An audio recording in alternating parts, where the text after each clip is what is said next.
Hello बच्चों, let's read the question. The question says that से true और false. तो यहाँ पर आपको एक स्टेटमेंट दी गई है, आपको बताना है कि ये स्टेटमेंट ट्रू है या फिर फॉल्स है। And the statement is amines act as Lewis basis. क्या अमाइंस ल्यूविस बेसिस की तरह एक्ट करते हैं? तो इसके लिए हम यहाँ पर की कॉन्सेप्ट लिखेंगे। So here the key concept is कि ल्यूविस बेस हमारा क्या होता है। तो ल्यूविस बेस किसी भी मॉलिक्यूल या किसी भी कंपाउंड में वो एक चीज होती है जिसके पास फील्ड ऑर्बिटल होता है। मींस वो क्या कर सकता है, लोन पेयर को डोनेट कर सकता है। That is Lewis base is any molecule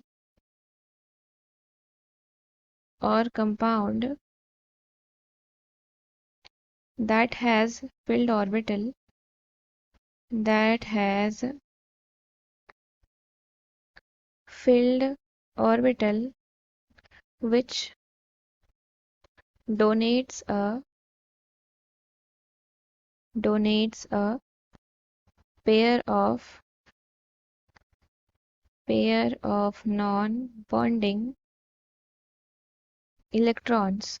तो नॉन बॉन्डिंग इलेक्ट्रॉन्स मींस ऐसे इलेक्ट्रॉन्स जो पार्टिसिपेट नहीं कर रहे हैं किस चीज में, बॉन्ड बनाने में। तो ये क्या कर सकते हैं, इलेक्ट्रॉन डोनेट कर सकते हैं। So they are electron pair donor. बात किया गया है यहाँ पर अमाइंस की, तो अमाइंस को हम किस तरीके से लिखेंगे, that is amines. 1 degree amine हमारा क्या होता है, RnH2। 2 डिग्री अमाइन किस तरीके से होता है, that is R2NH। 3 degree amine हमारा क्या होता है, R3N। तो अब हम क्या देख रहे हैं कि यहाँ पर नाइट्रोजन के पास लोन पेयर ऑफ इलेक्ट्रॉन्स है, तो ये लुईस बेस की तरह एक्ट करेगा। तो since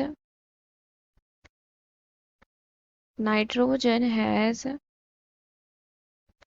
lone pair of electrons, so it act as a Lewis space। तो ये Lewis space की तरह एक्ट करेगा। अभी जैसे कि हम पहला कंसिडर कर लें, RnH2, इसका रिएक्शन हम H प्लस के साथ करा रहे हैं। तो क्या हो रहा है यहाँ से, तो ये जो लोन पेयर है ये अपना इलेक्ट्रॉन ये इसको देगा। तो क्या बन जाएगा यहाँ से, RnH H एंड H, और यहाँ पर आ जाएगा आपका पॉजिटिव चार्ज। तो यहाँ से हम देख रहे हैं कि ये डोनेट कर रहा है। सिमिलरली अगर हम बात करें R2NH की, सो R2NH, यहाँ पे भी लोन पेयर ऑफ इलेक्ट्रॉन्स है, तो इसका भी रिएक्शन होगा तो इस तरीके से हो जाएगा, दैट इज NR और H, यहाँ पॉजिटिव चार्ज आ जाएगा।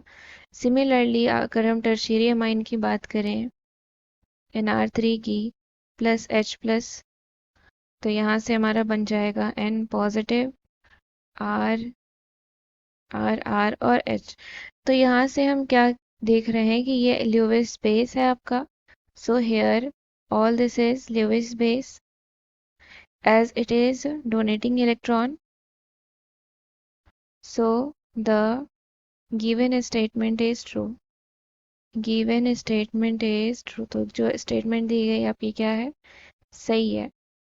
So I hope you understood it well. Thank you and best of luck.